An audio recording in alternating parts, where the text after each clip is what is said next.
청취자 여러분, 안녕하세요. 네, 안녕하세요. 오늘 저희가 함께 살펴볼 자료는 바로 주식회사 두산테스나의 2025년 반기 보고서입니다. 이게 8월 14일에 제출된 가장 최신 보고서인데요. 네, 맞습니다. 이 보고서를 통해서 시스템 반도체 테스트 분야의 강자라고 할 수 있는 이 두산테스나의 현재 상황, 또 미래 전략까지 좀 깊이 있게 들여다보려고 합니다. 네, 이게 단순한 실적 발표 자료는 아니고요. 그 회사의 사업 구조라던가 또 어떻게 운영되는지, 재무 상태는 건전한지, 그리고 최근에 있었던 중요한 변화들까지 다 담고 있는 종합적인 정보 보고서라고 할 수 있겠습니다. 그렇죠. 특히 반도체 산업이 계속 변하고 있잖아요. 그 속에서 두산테스나가 지금 어떤 위치에 있고 또 앞으로 어디로 가려고 하는지 이런 걸 가늠해 볼 수 있는 중요한 단서들이 여기저기 숨어 있다고 보시면 됩니다. 맞습니다. 그래서 이번 저희 분석 목표는요. 단순히 정보를 이렇게 쭉 나열하는 게 아니라 그 보고서 행간에 숨어있는 의미들, 또 핵심적인 통찰들을 좀 뽑아내서 청취자 여러분께 잘 전달해 드리는 겁니다. 네, 최근 실적이 약간 좀 주춤한 것 같은데 그런데도 대규모 투자를 계속 이어가고 있더라고요. 이게 마치 미래를 향한 투자하고 현실적인 과제 사이에서 줄다리기를 하는 것처럼 보이기도 하는데요. 그렇죠. 그런 면이 분명히 있죠. 오늘 저희는 이 보고서를 통해서 두산테스나가 이 줄다리기에서 어떻게 균형을 잡으려고 하는지 그 전략과 과제들을 한번 집중적으로 파헤쳐 보겠습니다. 준비되셨나요? 네, 좋습니다. 그럼 바로 시작하죠. 먼저 두산테스나가 정확히 어떤 회사인지 그 기본 정보부터 좀 짚고 넘어가야겠죠? 네, 그래야죠. 이게 보니까 2002년에 테스나라는 이름으로 시작했더라고요. 네, 맞아요. 원래 테스나였죠. 그러다가 2022년에 두산그룹에 편입되면서 지금의 두산테스나가 된 거군요. 코스닥 시장에는 2013년에 들어왔고요. 그렇습니다. 이 회사의 핵심 사업은 그 시스템 반도체 제조의 마지막 단계라고 할 수 있는 바로 테스트입니다. 아, 테스트? 네, 설계된 대로 반도체 칩이 제대로 작동하는지 이걸 검증하는 아주 필수적인 과정이죠. 크게 보면 두 가지로 나눌 수 있는데요. 하나는 그 동그란 웨이퍼 상태에서 각 칩의 성능을 검사하는 웨이퍼 테스트. 네네. 그리고 또 하나는 웨이퍼를 잘라서 개별 칩으로 만든 다음에 최종 포장, 그러니까 패키징하고 나서 출하하기 전에 다시 한번 검사하는 패키징 테스트. 이렇게 두 가지가 있습니다. 두산테스나는 이 두 가지 서비스를 다 제공하는데요. 보고서를 보면 특히 웨이퍼 테스트에서 발생하는 매출 비중이 상당히 높다 이렇게 명시가 되어 있어요. 아, 그렇군요. 그럼 어떤 종류의 시스템 반도체를 주로 테스트하는 건가요? 보고서에 보니까 SoC, CIS, MCU, 스마트 카드 IC 이런 약자들이 많이 나오던데 조금 더 쉽게 설명해 주실 수 있을까요? 아, 네, 물론이죠. 그 SoC는 이제 시스템 온 칩의 약자인데요. 예를 들면 스마트폰의 두뇌 역할을 하는 AP, 애플리케이션 프로세서처럼 여러 기능을 하나의 칩에 다 집어넣은 걸 말합니다. 아하. 그리고 CIS는 CMOS 이미지 센서, 그러니까 스마트폰 카메라나 요즘엔 차량용 카메라에도 많이 들어가죠. 거기에 들어가는 이미지 센서를 의미하고요. 네. MCU는 마이크로 컨트롤러 유닛인데 이건 냉장고나 세탁기 같은 가전제품부터 자동차까지 아주 다양한 전자기기의 특정 기능을 제어하는 작은 컴퓨터 칩이라고 생각하시면 쉬울 것 같아요. 그렇군요. 스마트 카드 IC는 신용카드나 교통카드에 들어가는 칩이고요. 그러니까 결국 우리가 일상에서 쓰는 대부분의 첨단 기기에 들어가는 그런 핵심 반도체들을 테스트한다? 이렇게 보시면 됩니다. 아, 정말 다양한 분야의 칩을 다루는 거네요. 이런 시스템 반도체 테스트 사업은 그 메모리 반도체 테스트랑은 좀 다른 특징이 있겠어요? 네, 아주 중요한 포인트입니다. D램이나 낸드 플래시 같은 메모리 반도체는 아시다시피 소품종 대량 생산이잖아요. 그렇죠. 그리고 경기 변동에도 굉장히 민감하고요. 근데 시스템 반도체는 종류가 훨씬 다양하고 제품별 생산량은 상대적으로 좀 적은 이른바 다품종 소량 생산 특징을 가집니다. 다품종 소량 생산. 네. 그래서 시스템 반도체 경기는 메모리보다는 그 변동성이 좀 덜한 편이에요. 두산테스나는 바로 이 복잡하고 다양한 시스템 반도체 테스트 시장에 특화된 기술력과 경험을 가지고 있다는 게 강점이라고 할 수 있죠. 테스트 외에 DP라는 사업도 있던데요? 다이 프레퍼레이션. 이건 어떤 사업인가요? 아, DP. 그건 웨이퍼 테스트를 마친 다음에요. 웨이퍼 위에 있는 수많은 칩 중에서 정상적으로 작동하는 양품, 좋은 칩, 굿다이만 골라내는 작업입니다. 네. 그리고 고객사가 원하는 대로 이 양품 칩들을 다시 배열하거나 특정 크기로 가공해서 공급하는 서비스까지 포함하는 개념이에요. 아, 가공까지. 네, 주로 스마트폰 카메라에 쓰이는 CIS나 모바일 기기 화면을 구동하는 DDI, 디스플레이 드라이버 IC죠. 그리고 지문인식 센서 같은 것들이 주요 대상이고요. 흥미로운 점은 최근에 그 전기차 같은 데 많이 쓰이는 SiC 실리콘 카바이드 기반의 차세대 전력 반도체 분야로도 이 DP 서비스를 확장하고 있다는 점이에요.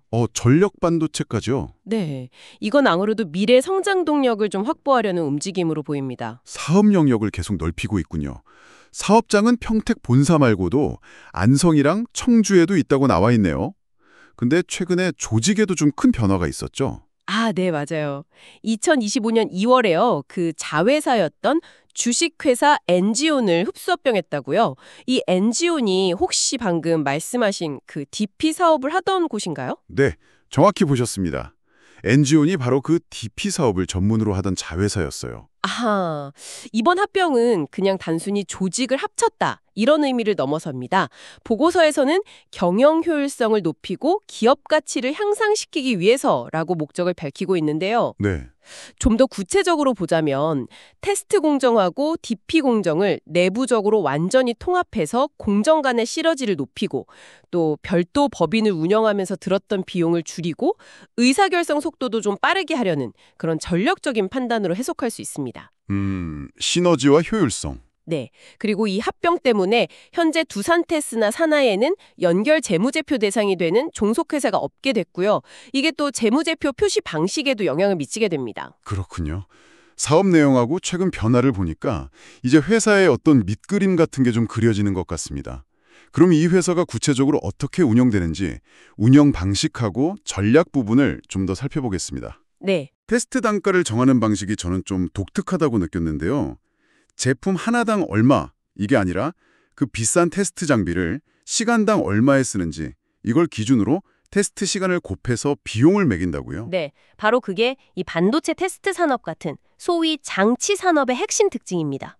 수백억 원, 때로는 천억 원이 넘는 고가의 테스트 장비가 가장 중요한 자산이거든요. 이야, 정말 비싸네요. 네, 그래서 이 장비를 얼마나 효율적으로 또 쉬지 않고 돌리느냐, 이게 수익성을 결정하는 가장 중요한 요소가 되는 겁니다.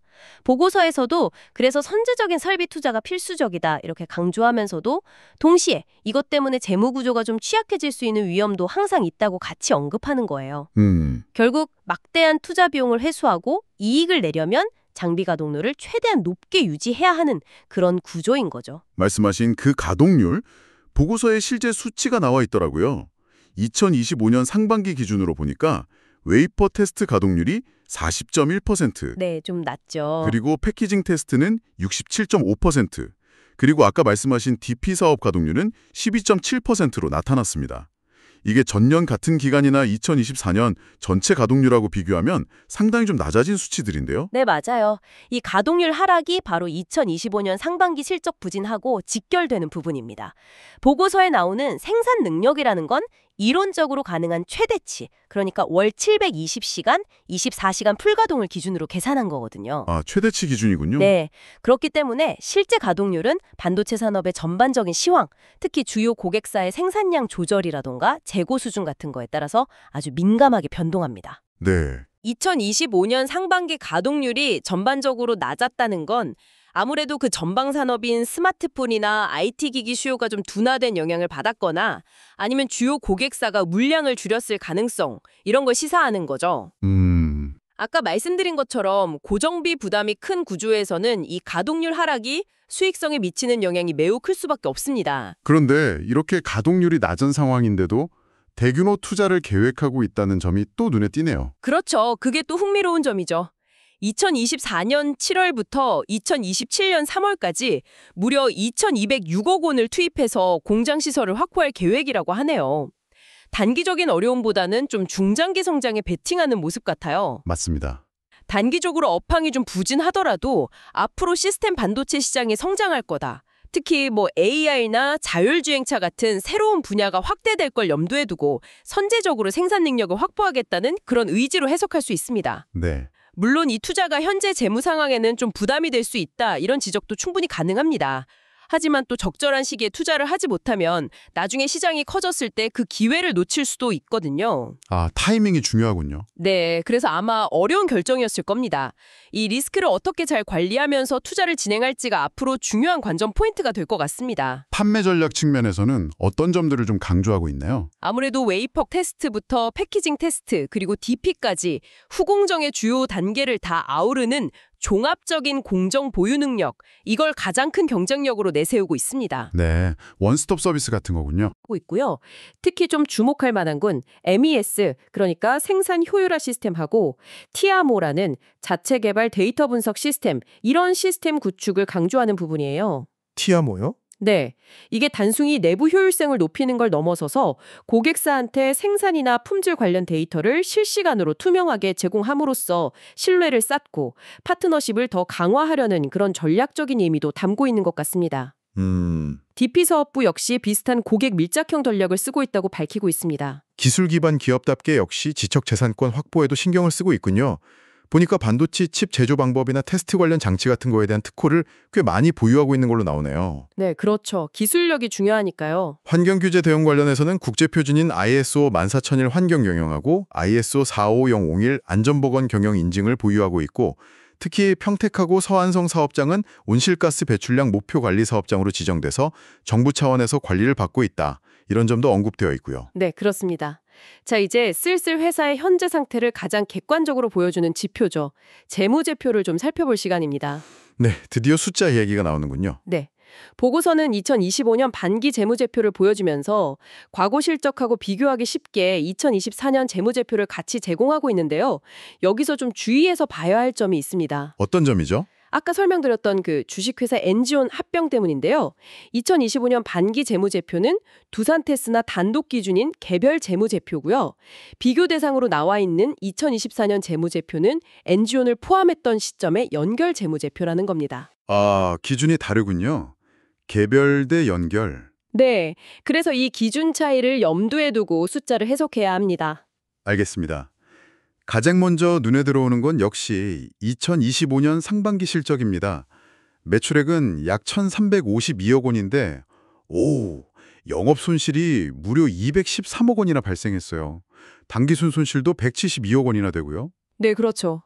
이게 2024년 상반기에는 영업이익이 280억 원, 당기순이익이 304억 원이었던 걸 생각하면 정말 큰 폭의 실적 악화인데요. 네, 맞습니다. 손익계산서를 조금만 더 자세히 들여다보면 그 이유를 알 수 있는데요. 매출액이 1,352억 원인데 제품 생산에 들어간 비용, 즉 매출 원가가 1,410억 원으로 더 컸어요. 아, 원가가 매출보다 더. 네, 그러니까 물건을 팔면 팔수록 손해를 보는 매출 총 손실이 발생한 거죠. 여기에다가 인건비나 연구개발비 같은 판매비와 관리비, 이게 한 154억 원 정도 되는데 이것까지 더해지면서 영업손실 규모가 커진 구조입니다. 여기서 핵심은 그럼 매출원가 비중이 왜 이렇게 높아졌냐는 건데, 역시 앞서 계속 이야기했던 낮은 가동률하고 높은 고정비 부담, 특히 그 감가상각비가 결정적인 영향을 미쳤을 것으로 분석됩니다. 아, 감가상각비 얘기가 계속 나오는데 실제로 자산 구성을 보면 그 이유가 좀 명확해지는 것 같아요. 2025년 6월 말 기준으로 총 자산이 약 7,018억 원인데 이 중에서 기계장치 같은 유형 자산이 포함된 비유동 자산이 약 5,968억 원으로 거의 대부분을 차지하네요. 그렇죠. 그리고 그 비유동 자산 중에서도 유형 자산만 따로 떼어보면 약 5,089억 원에 달하고요. 와, 정말 막대한 설비 투자가 이루어졌다는 증거네요. 9억 원에 달하는 유형 자산에 대해서 매년 감가상각비가 발생하는데요. 2025년 상반기, 그러니까 6개월 동안에만 약 869억 원의 감가상각비가 비용으로 잡혔어요. 반년 만에 870억 가까이? 네. 그러니까 매출이 좋을 때는 이 고정비 부담을 넘어서는 이익을 낼 수 있죠. 이걸 레버리지 효과라고 하는데, 네. 하지만 지금처럼 가동률이 떨어지고 매출이 부진하면 이 막대한 감가상각비가 수익성을 크게 깎아먹는 양날의 검이 되는 겁니다. 즉, 두산테스나의 수익 구조는 업황 변화에 매우 민감하게 반응할 수밖에 없다. 이 점을 이 보고서가 아주 명확하게 보여주고 있는 거죠. 그럼 부채하고 자본 구조는 어떤가요? 2025년 6월 말 기준으로 보면 부채는 총 2,841억 원 정도고요. 자본은 4,177억 원 수준입니다. 부채 내용을 좀 보면 은행 같은 데서 빌린 단기 및 장기 차입금하고 1년 안에 갚아야 하는 유동성 장기 부채, 이걸 다 합친 총 차입금이 약 2,200억 원으로 가장 큰 비중을 차지하고 있어요. 차입금이 많네요. 네, 그리고 장비를 직접 사는 대신 빌려 쓰는 리스 관련 부채도 약 369억 원으로 적지 않습니다. 결국 이건 대규모 설비 투자를 위한 자금 조달, 그리고 운용 효율화를 위한 리스 활용, 이런 것들의 결과로 해석할 수 있습니다. 부채 비율 자체로만 보면 약 68% 수준이라서 아직 아주 위험하다 할 순 없지만 그래도 차입금 규모가 작지 않다는 점은 좀 유의해서 봐야 합니다. 그런데요, 아까 손익계산서상으로는 큰 손실을 봤다고 했잖아요. 네, 그렇죠. 영업손실, 순손실 다 컸죠. 근데 현금 흐름을 보면 좀 다른 이야기가 나와요. 2025년 상반기 영업활동으로 인한 현금 흐름이 약 538억 원 플러스로 기록됐어요. 적자인데 회사에 현금이 들어왔다는 의미잖아요. 이건 좀 의외인데요. 어떻게 이런 결과가 나올 수 있죠? 아주 좋은 질문입니다. 이게 바로 회계상의 이익과 실제 현금 흐름의 차이를 보여주는 아주 대표적인 사례예요. 네. 단기 순손실이 172억 원이나 발생했지만 영업활동 현금 흐름이 플러스를 기록한 가장 큰 이유는 바로 현금 유출이 없는 비용 때문입니다. 현금 유출이 없는 비용? 네, 대표적인 게 바로 앞에서 계속 강조했던 그 감가상각비입니다. 반기에만 약 870억 가까이 반영됐다고 했잖아요. 네. 이 감가상각비는 손익계산서상에서는 비용으로 처리돼서 이익을 줄이지만 실제 회사 밖으로 돈이 나가는 건 아니거든요. 아, 그렇죠. 따라서 순손실 금액 마이너스 172억 원에다가 이 현금 유출 없는 비용인 감가상각비 약 875억 원 등을 더하고 또 매출 채권이나 재고자산 같은 운전자본의 변동 효과까지 조정한 결과 실제 영업활동을 통해서는 538억 원의 현금이 회사로 들어왔다. 이런 의미가 되는 겁니다. 아, 그렇군요. 그러니까 회계상으로는 손실이지만 영업을 통해서 현금을 창출하는 능력 자체는 유지되고 있다. 이렇게 긍정적인 신호로 해석할 수도 있습니다. 아, 그래서 그런 거군요. 회계는 정말 알면 알수록 흥미롭네요. 투자활동 현금 흐름은 약 79억 원 플러스, 재무활동 현금 흐름은 약 616억 원 마이너스로 나왔네요. 네, 투자활동 현금 흐름이 플러스인 건 상반기 중에 신규로 유형자산을 취득한 금액 약 19억 원보다 기존에 있던 유형자산을 처분해서 들어온 현금 약 150억 원이 더 많았기 때문으로 보입니다. 사용하지 않는 설비를 매각했을 수도 있고요. 그리고 재무활동 현금 흐름이 마이너스인 것은 주로 차입금을 상환하거나 약 470억 원, 리스 부채를 갚거나 약 129억 원 하는 등 자금을 조달하고 상환하는 활동 과정에서 현금이 회사 밖으로 나갔다는 걸 의미합니다. 그렇군요. 주요 고객사에 대한 언급도 있네요. 특정 대형 반도체 기업 한 곳으로부터의 매출이 전체 매출의 10%를 넘는다 이렇게 되어 있는데요. 아무래도 특정 고객 의존도가 좀 높다 이런 의미로 해석될 수도 있겠어요? 네, 맞습니다. 이게 국내 시스템 반도체 생태계의 특성상 어쩔 수 없는 면도 있는데요. 대형 종합 반도체 기업, IDM이나 혹은 팹리스 기업과의 관계가 굉장히 중요합니다. 네. 특정 고객사 비중이 높다는 건 안정적인 물량을 확보하는 측면에서는 좋을 수도 있지만 반대로 그 고객사의 사업 전략이나 업황 변화에 따라서 두산테스나의 실적이 크게 좌우될 수 있다는 리스크 요인이기도 하죠. 그렇죠. 아무래도 장기적으로는 고객사를 좀 더 다변화하려는 노력이 필요하다. 이렇게 볼 수 있겠습니다. 네. 이제 마지막으로 주주 현황이나 배당 정책 같은 기타 주목할 만한 사항들을 좀 살펴보겠습니다. 네. 최대 주주는 주식회사 두산의 100% 자회사인 두산 포트폴리오 홀딩스주하고 특수관계자로 되어 있네요. 지분율이 약 38.89% 정도 되고요. 네. 회사가 직접 보유한 자기 주식은 0.46% 수준으로 아주 미미하고요. 네. 그리고 자본 변동 내역을 보면 좀 흥미로운 점이 있는데요. 과거에 자금 조달을 위해서 발행했던 신주 인수권 부사채, BW라고 하죠. 네, BW. 그리고 전환우선주 CPS 이것들이 최근에 모두 보통주로 전환이 완료됐다는 점입니다. BW는 채권에다가 나중에 신주를 살 수 있는 권리, 워런트가 붙어 있는 거고 CPS는 일정 조건 하에서 우선주를 보통주로 바꿀 수 있는 주식이잖아요. 네. 2023년 12월에 BW 행사로 약 225만 주, 그리고 2024년 10월에 CPS 전환으로 약 232만 주의 보통주가 새로 발행됐습니다. 중요한 건 보고서 작성 기준일 현재 미상환된 전환사채 12나 BW가 없다는 점이에요. 아, 이제 더 나올 물량이 없다. 그렇죠. 이게 뭘 의미하냐면 앞으로 주식 수가 예기치 않게 갑자기 늘어나서 주당 가치가 희석될 수 있는 그런 잠재적인 부담 요인, 흔히 말하는 오버행 이슈가 일단 해소되었다는 긍정적인 의미로 해석할 수 있습니다. 그렇군요. 배당에 대한 내용도 있네요. 배당 가능익 범위 안에서 투자 계획, 경영 환경, 재무 구조 이런 걸 종합적으로 고려해서 배당을 결정한다. 이렇게 되어 있고요. 네. 실제로 2023년 결산 배당으로 주당 160원, 총액으로는 약 31억 원의 현금 배당을 실시했었군요. 네, 맞습니다. 그리고 배당 절차와 관련해서 2023년에 좀 중요한 정관 변경이 있었어요. 아, 어떤 변경이죠? 기존에는 보통 연말을 기준으로 주주 명부를 딱 확정하고 그 다음에 3월 주주총회에서 배당금 얼마 드립니다 이렇게 결정했거든요. 네, 보통 그렇죠. 근데 이제는 주총에서 배당액을 먼저 확정한 다음에 이 배당금을 받을 주주는 언제 기준으로 정하겠습니다 하고 기준일을 나중에 설정할 수 있도록 변경했습니다. 오, 순서가 바뀐 거네요? 네, 이게 왜 중요하냐면 투자자 입장에서는 배당금이 얼마인지 미리 알고 나서 투자 결정을 내릴 수 있게 되니까 배당 예측 가능성이 훨씬 높아지는 거죠. 좀 더 선진화된 조치라고 평가할 수 있습니다. 확실히 투자자 친화적이네요. 네.